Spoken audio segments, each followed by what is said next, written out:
Hello. Hello, everyone. We are here. Our live has started. I am just double checking using my own phone to see if everything is working well. Yes, we are live. So I don't have to worry that we will be having the problem we had last time with audio and things not going as well. It is the first time that I use a new software and I am linking to Facebook. So it's quite exciting because it's a different technology that will probably help me a lot with knowing that things are going as they should be going. So let me know if you, as you're watching this, if you have any comments about how things are looking and how you're hearing me on your side. So today, I know a lot of you are following me on LinkedIn. That's somewhere I'm very active, as well as Facebook, and also the emails that I'm sending out. And I know it might sound like I'm all over the map with the content. I'm producing now a series of qualitative research during the pandemic. And I have already posted 2 blog posts, and there will be a lot of content related to that. However, for today, I didn't really want to explore anything related to the pandemic, and I am sort of like piggybacking on something else that I did for my consulting, for my one on one work with students. I currently have a client that is working on writing her manuscript. So her data analysis is done and she is writing her manuscript for publication, which will also be one of her thesis chapter. So I decided to actually talk about that because I have seen her, let's say, make a few mistakes that I have seen other people make in the past, and something that I learned by having a really great mentor. So I wanted to share those things with you. I find that for many people, when they're doing qualitative research and you're finishing that big step of analyzing your data, it feels like such a big relief. Like it's incredible to be done with analyzing transcripts or videos or pictures. But then you have codes or themes or categories in a document, and all of a sudden you need to put those into paragraphs and write them for a report, a publication, or a thesis chapter.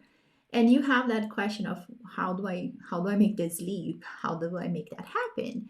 And that is exactly what I want to talk to you about today. So when I started supporting this student, I gave her a few strategies that I have used in the past or that I had seen other people use successfully. And the first one is really, I would say, the simplest one, and it is one about just opening a Word document or a notes document and writing bullet points. So if you have your categories are finalized, you are done your analysis, and you need to move to the next step, you would basically try to elaborate and write what each category means and a description or the interpretation. It depends on your method, of course. And I would use that document with paragraphs or bullet points that you wrote to be the skeleton or the starting point for when you are writing a chapter or a publication. Now, there is another strategy, and to be sincere, I've used the second one more often, maybe because of my style, and I think I am a very visual person. I love designing diagrams that illustrate my results. I think it's also an important part of it because of how they look nice when we are investing in knowledge translation. So I have actually, I'm going to share my screen with you. I put together a few slides that have here. So you're seeing now my screen, and I will be showing you, show PowerPoint. Okay, so this is what I put together for you. So here we have just a few slides. It's not very complicated. This is my second strategy, and it's one that I really like as well. And that is building a model or a diagram that summarizes your results in order to make it easy for you to go from categories or themes that you have to writing full paragraphs. So here, these are results from one of my PhD studies where I had women contrasting back home and here, and how the social support, natural environment, and built environment had implications and shaped their opportunities to eat healthy, be physically active, and emotionally well. When I wrote my manuscript, I really made sure that this boxes, the ones in pink, were important subheadings, and I made sure that I explained how it had implications on the health of women. And because this circle that you see, what helps here, was also very important, I included that in the description of my results.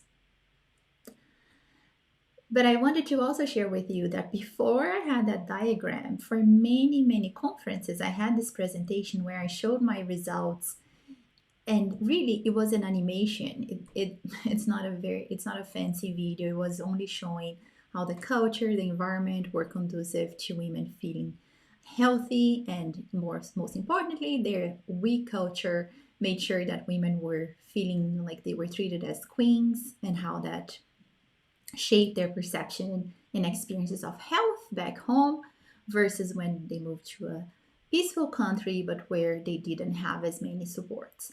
Why I'm showing this? I am just showing you how you can be creative. So let's say you haven't written any paragraph, but you have presented your research in a poster format, or in maybe just like I did with an oral presentation. Use that as your guiding point. Nowadays, we have so many tools. And when I say tools, we have voice memos in our phones.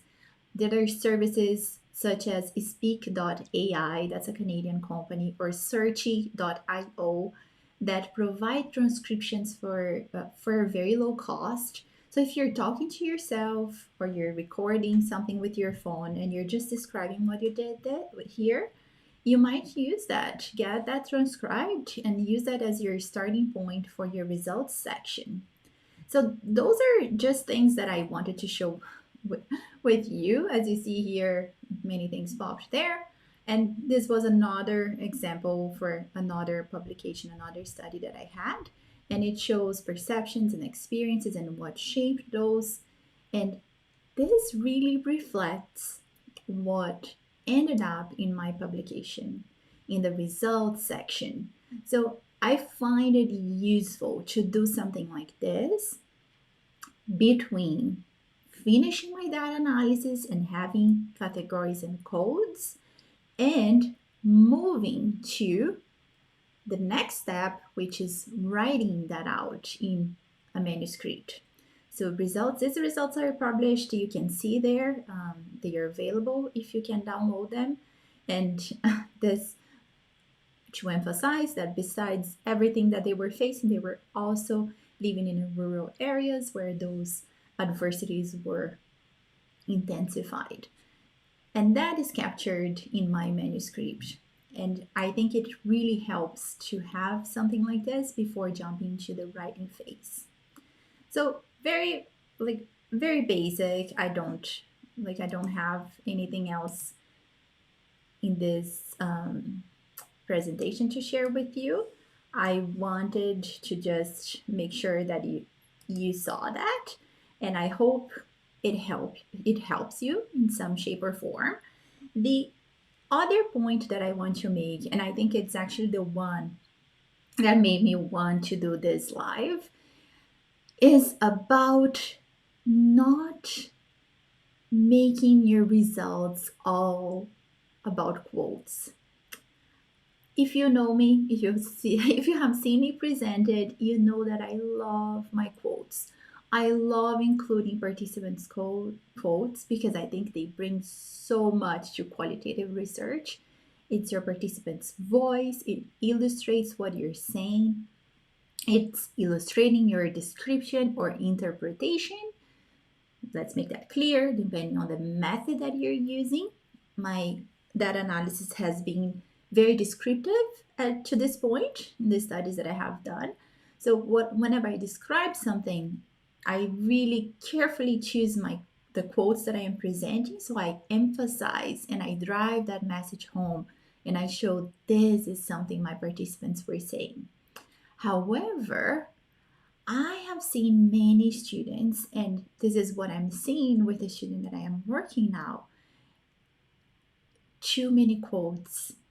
See why that becomes a problem? Because you're leaving up to your quotes to describe your results. And that's actually not fair because there is a lot of writing, there is a lot of power in writing. I have a blog post about this. And I really think if you only put the quotes out of context, even if they are illustrating a category, you're leaving out an important piece, and that is contextualizing and showing how they fit within your results, within your study, how they are connected between them themselves, or how there is a thing that weaves through your categories and your codes or subcategories. Uh, and that is the main reason why I say be very careful in choosing your quotes wisely, and really, I encourage you to really utilize them, to really put them forward in the best way you can. However, I caution you to be very critical of how you are doing that. Don't leave quotes as if they are enough to describe your results. Make sure you have your voice describing the results or interpreting the results, and then showcasing the quotes that your participants said. I think those were the things that I wanted to bring forward today. I hope they help you. I hope that these little things that I am sharing with you here can really be extra help and extra ideas as you're moving along with your projects. I hope everyone is healthy and well. I am really having fun doing this, but at the same time, I have two little ones upstairs, and keeping them quiet during these videos have been really interesting because um, they are often not very happy in one room of the house for very long. But I am trying to keep the videos short for many reasons, and to be very sincere, that's one of them. But I really appreciate you taking the time to watch this. If you have any comments, any questions, please feel free to post below and ask any questions you might have. There is a lot to be discussed about the quotes in itself, how you introduce them, how you might want to, do I ever edit them? Like if my participants use a lot of slang, there is so much more to discuss about what I pieces of what I just described and shared with you in terms of strategies. So if you really have a question that relates to this video, please let me know, post in the comments, and I'll make sure that that gets scheduled for future Qualitative Wednesdays. And have a good day and rest of the week. I hope everyone does stay healthy and just take care of yourself and your loved ones. See you guys. Thank you.